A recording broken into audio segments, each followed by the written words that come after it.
Oke, kembali lagi. Hari ini kita akan kembali lagi mempelajari materi IPA Fisika, yang mana materi kali ini kita akan membahas tentang materi bunyi.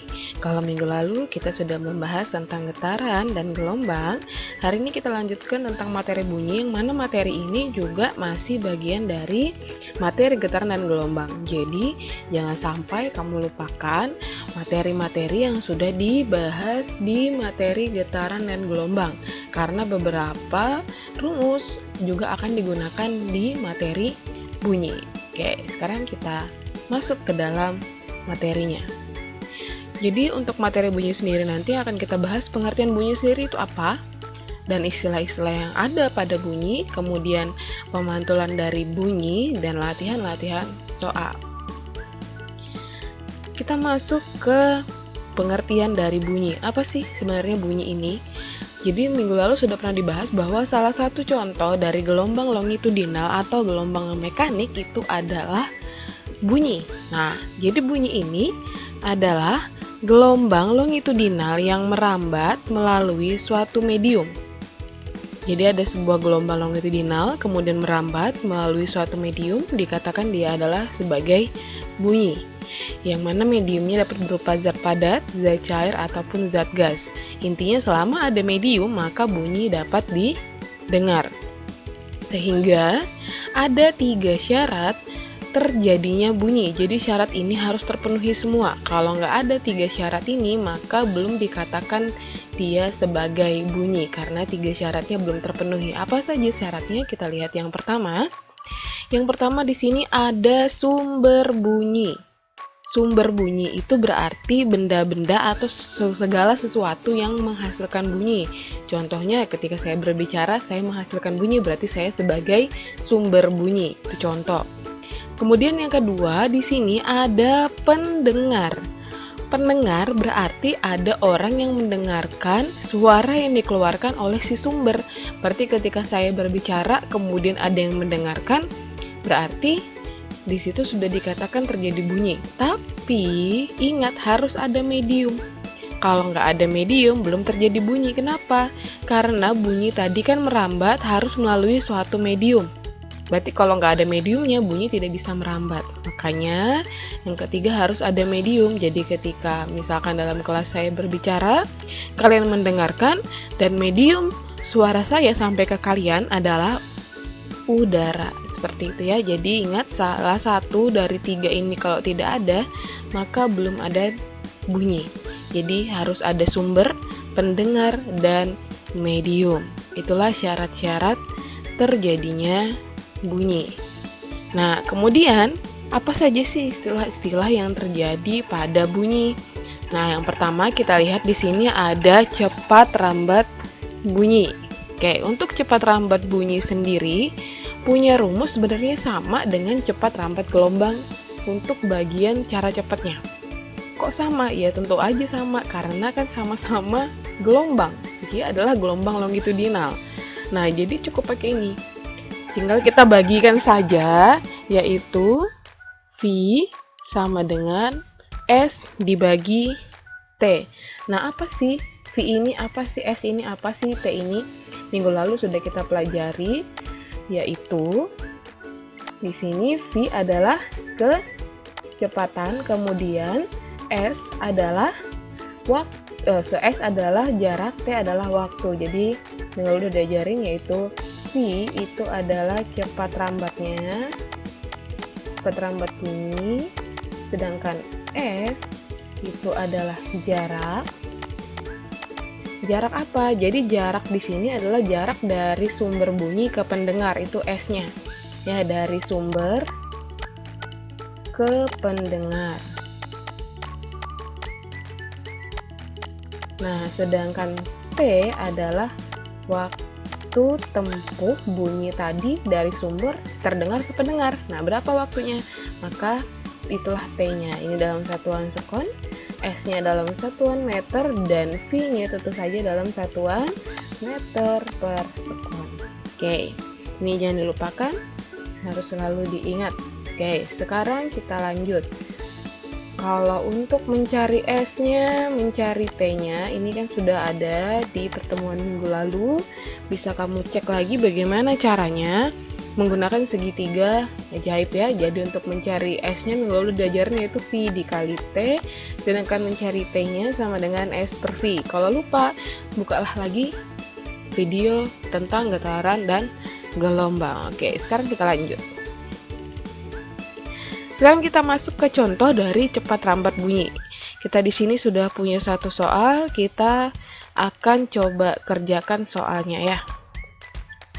Oke, kita baca sama-sama. Soalnya di sini adalah jarak sumber bunyi ke pendengar adalah 140 meter. Apabila waktu yang dibutuhkan oleh bunyi untuk merambat dari sumbernya ke pendengar adalah 0,4 sekon, hitunglah kecepatan perambatan bunyi saat itu.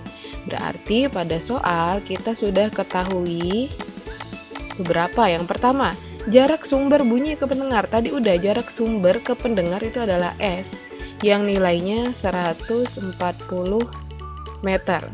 Kemudian kita punya di sini waktu yang dibutuhkan untuk merambat nih 0,4 sekon, berarti T, waktu, time 0,4 sekon.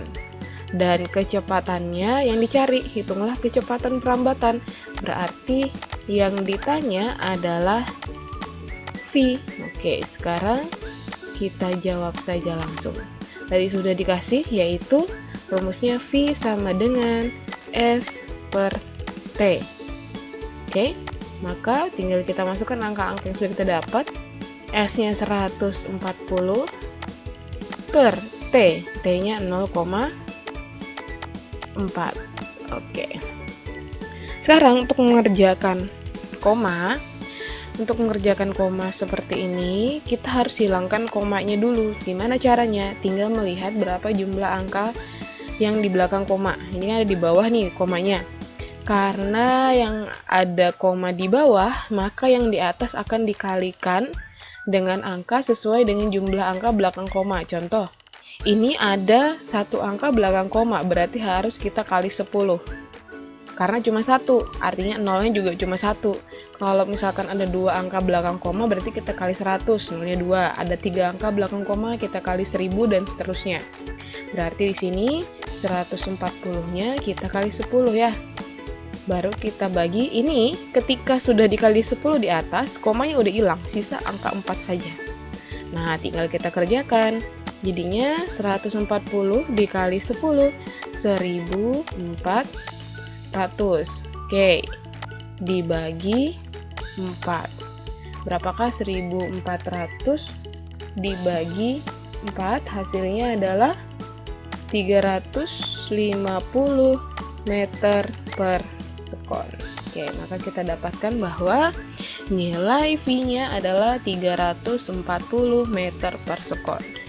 Mudah untuk mengerjakannya, tinggal masukkan rumus saja, nanti tinggal pengerjaannya di sini, matematikanya yang diingat kembali, diasah kembali ya. Oke, jika ada pertanyaan nanti langsung saja ditanyakan di kolom komentar atau langsung di grup belajar. Oke, terima kasih, kita lanjut. Nah, sekarang kita bahas tentang bermacam-macam frekuensi bunyi. Oke, jadi tidak semua jenis getaran yang ditimbulkan oleh suatu benda yang menghasilkan bunyi itu bisa kita dengar. Oke, jadi tidak semuanya didengar oleh telinga manusia. Ada 3 macam, yaitu ada infrasonik, audiosonik, dan ultrasonik.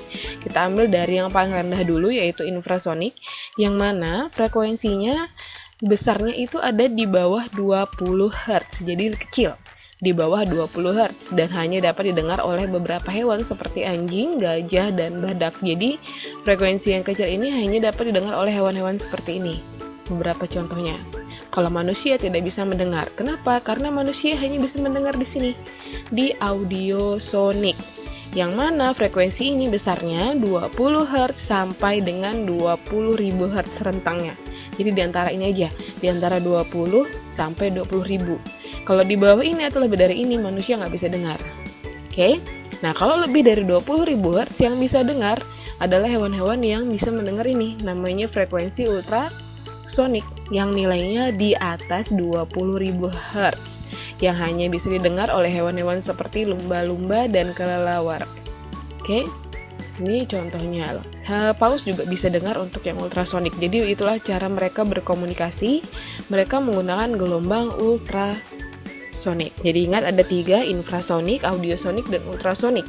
Infrasonik tadi di bawah 20 Hz, audiosoniknya di antara 20 Hz sampai 20.000 Hz, sedangkan audiosonik di antara 20 sampai 20.000, ultrasonik itu di atas 20.000. Oke, itulah tadi jenis-jenis frekuensi bunyi. Sekarang kita lanjutkan. Apalagi istilah lainnya selain yang tadi cepat, lambat, gelombang, sama frekuensi. Yang pertama kita punya nada. Nah, yang namanya nada bunyi merupakan tinggi rendahnya frekuensi yang dihasilkan oleh sumber bunyi. Jadi, tinggi rendahnya bunyi ini bergantung pada frekuensi. Sedangkan keras lemahnya bunyi bergantung pada amplitudo. Jadi kalau kamu nyanyi, misalkan semakin tinggi nih nadanya kamu nggak sampai, itu berarti frekuensinya tinggi. Contohnya itu adalah do, re, mi, fa, sol, la, si, do, itu nadanya semakin tinggi. Maka dikatakan itu frekuensinya juga semakin tinggi. Ya. Tapi kalau misalkan kamu nyanyi suaranya keras tapi dengan frekuensi yang sama, atau saya ngomong seperti ini dengan orang lain yang ngomong dengan volume yang sama, terus saya teriak, nah berarti bukan frekuensi saya yang tinggi, tapi amplitudo saya yang tinggi. Jadi kalau suatu nada itu tinggi, itu frekuensinya, tapi kalau suara itu terdengar pelan atau terdengar nyaring, itu dari amplitudonya. Nah ini yang saya garis bawahi, itu harus diingat. Kemudian ada lagi yang namanya resonansi. Jadi resonansi itu merupakan ikut bergetarnya sebuah benda karena pengaruh benda lain yang mempunyai frekuensi yang sama. Jadi misalkan ada suatu benda nih, dia diam aja, tapi di sekitarnya ada benda yang bergetar. Nah, ternyata benda ini punya frekuensi yang sama dengan benda yang bergetar ini. Maka benda yang diam tadi juga bisa ikut bergetar karena getaran benda di sebelahnya.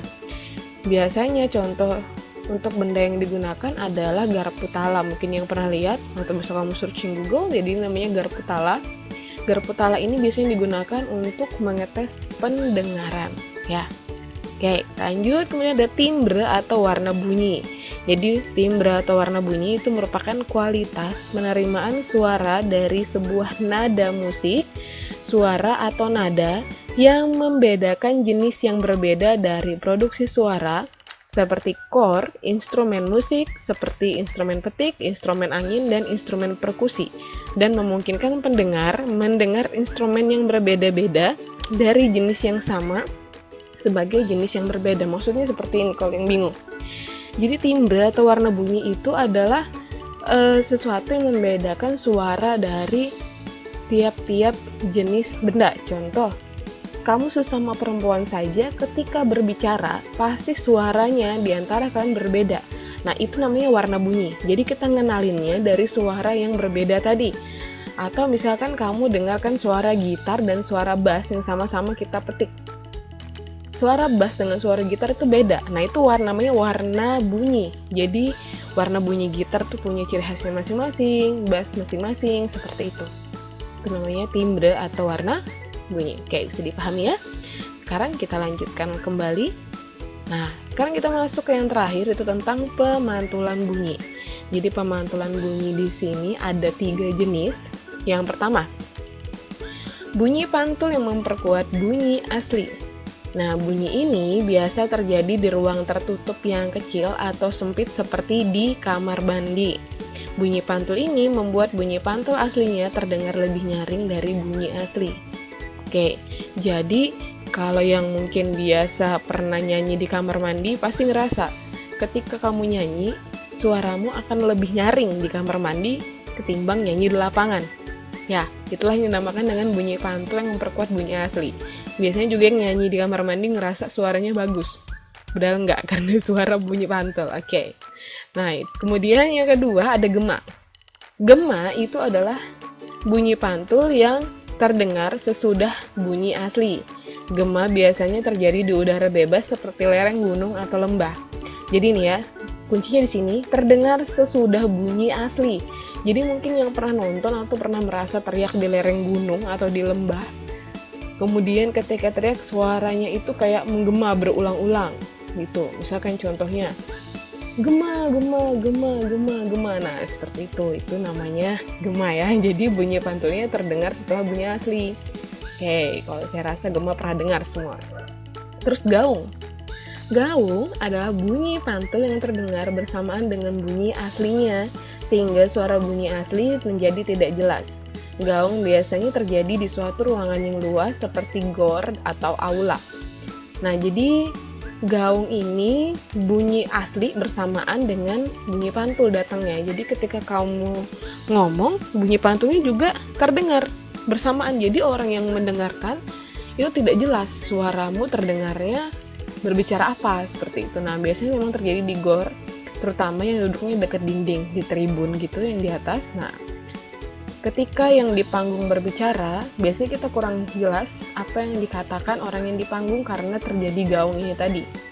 Makanya untuk di gor-gor besar atau aula yang sering diadakan, mungkin konser musik dan lain-lain, itu biasanya akan ada peredam pantulan, peredam suara, jadi tidak akan terjadi gaung.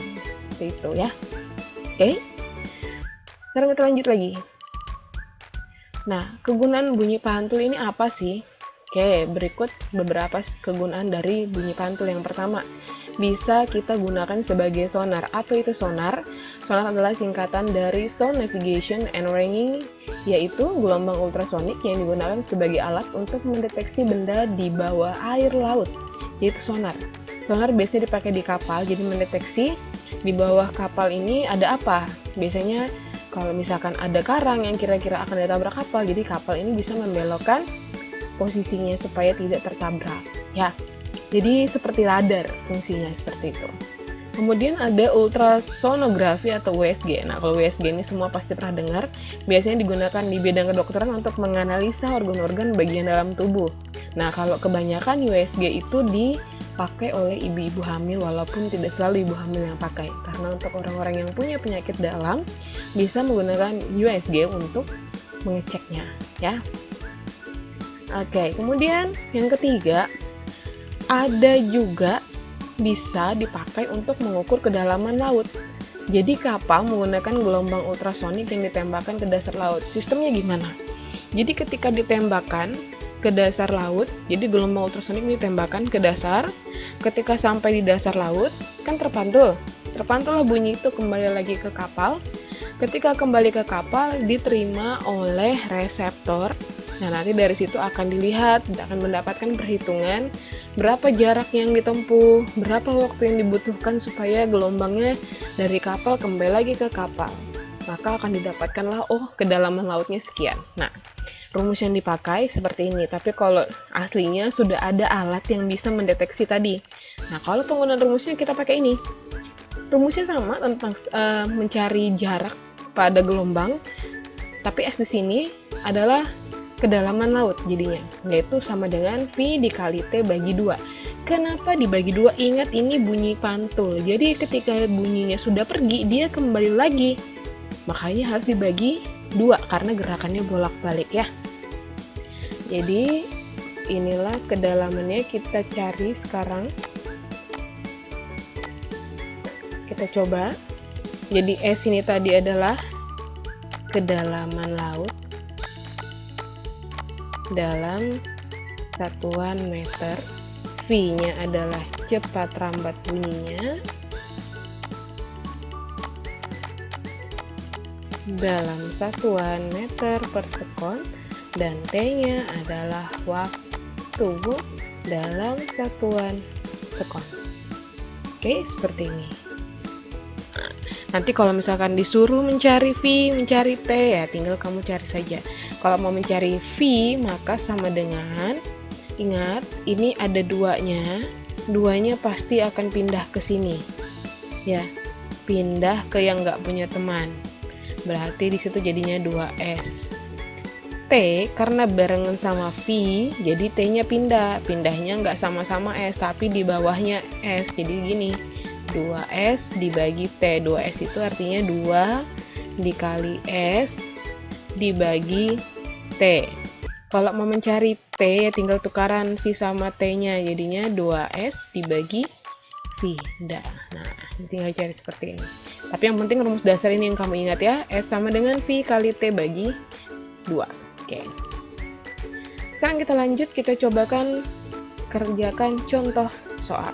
Oke, kita kerjakan contoh soal. Jadi yang buat yang penasaran bagaimana sih tadi cara mengukur kedalaman laut, jadi kira-kira kalau digambarkanlah seperti ini ya. Jadi transducer itu adalah alat yang memancarkan gelombang ultrasonik, ditembakkan ketika sampai ke dasar laut, balik lagi ke atas, pantulannya diterima oleh detektor, oleh kapal ya, maka akan didapatkan nanti, oh sekianlah kedalaman laut yang didapatkan. Oke, sekarang kita bahas soalnya dari soal nomor 1. Oke. Lihat sama-sama soal nomor 1. Di situ waktu yang diperlukan waktu yang diperlukan oleh gelombang ultrasonik dari kapal kembali ke kapal ada 2 sekon. Bila kecepatan kelambatan gelombang tersebut di dalam air adalah 1425 meter per sekon, hitunglah kedalaman laut. Berarti di soal ini kita sudah punya yang pertama adalah waktu, berarti T, waktunya 2 sekon. Kita punya V yang nilainya 1425 meter per sekon. Yang ditanyakan adalah kedalaman lautnya, berarti S. Sekarang kita jawab. Oke. Ingat, ini tadi rumusnya sudah, yaitu S sama dengan V dikali T. Jangan lupa dibagi 2, karena ini menghitung kedalaman laut memakai gelombang pantulan, ya, pantulan bunyi. Nih, maka inilah S sama dengan V kali T bagi 2. Tinggal kita input angka-angkanya. S-nya sudah ada, 1425 dikali T-nya 2 dibagi 2. Kita kerjakan dulu yang bisa kita bagi. Di 1425 kan dibagi 2 agak sulit. Nah, tapi kan yang ini bisa. Di atas nih 2, di bawah 2. Kalau sama-sama kita bagi, dia habis. Jadi sisanya yang ini doang. Ya udah, jadi sisa 1425 meter. Maka didapatkanlah bahwa kedalaman lautnya adalah 1425 meter. Oke. Ada pertanyaan? Kalau ada, langsung saja tanyakan di kolom komen atau di grup belajar. Oke, sekarang kita lanjut ke soal nomor 2. Oke, sekarang kita bahas soal nomor 2, kita baca sama-sama. Nomor 2, untuk mengukur cepat rambat bunyi di laut, sebuah kapal mengirimkan pulsa bunyi ke dasar laut yang kedalamannya adalah 2.800 meter. Nah, ini kebalik. Sekarang kedalamannya yang diketahui, yang nilainya 2.800 meter. Kemudian, jika pulsa bunyi diterima kembali setelah 4 detik, berarti waktunya 4 detik, yang ditanyakan, berapakah cepat rambat bunyi pada medium tersebut? Berarti V-nya. Oke. Kita tulis yang pertama udah ada kedalamannya 2.800, berarti udah ada S 2.800 meter dan waktu T adalah 4 detik. Oke. Yang ditanyakan adalah si V. Ditanya adalah V. Oke. Sekarang kita jawab. Jadi sudah ada rumusnya, sudah bahas, yaitu V itu sama dengan 2S dibagi T. Nih, kita pakai ini kerjakannya. Oke, sekarang kita masukkan V sama dengan 2S. S-nya di situ adalah 2.800. Berarti 2S 2 dikali 2.800 dibagi 4. Nah, ini bisa nih. Kita bagi-bagi dulu. 2 sama 4. 2 bagi 2 kan habis sisa 1. 4 dibagi 2 sisa 2.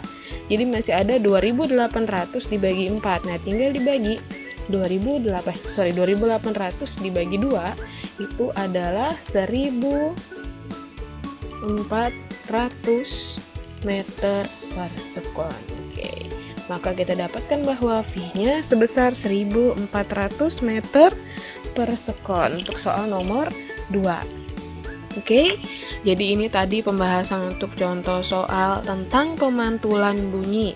Nah, kalau ada yang mau ditanyakan, boleh langsung diketikkan di kolom komentar atau melalui grup kelasnya, oke? Nah, untuk pembahasan contoh soal ini, maka sudah berakhirlah pembahasan kita untuk materi bunyi, dan pupus sudah materi untuk getaran, gelombang, dan bunyi. Silahkan dipelajari kembali jika ada beberapa yang bingung di videonya.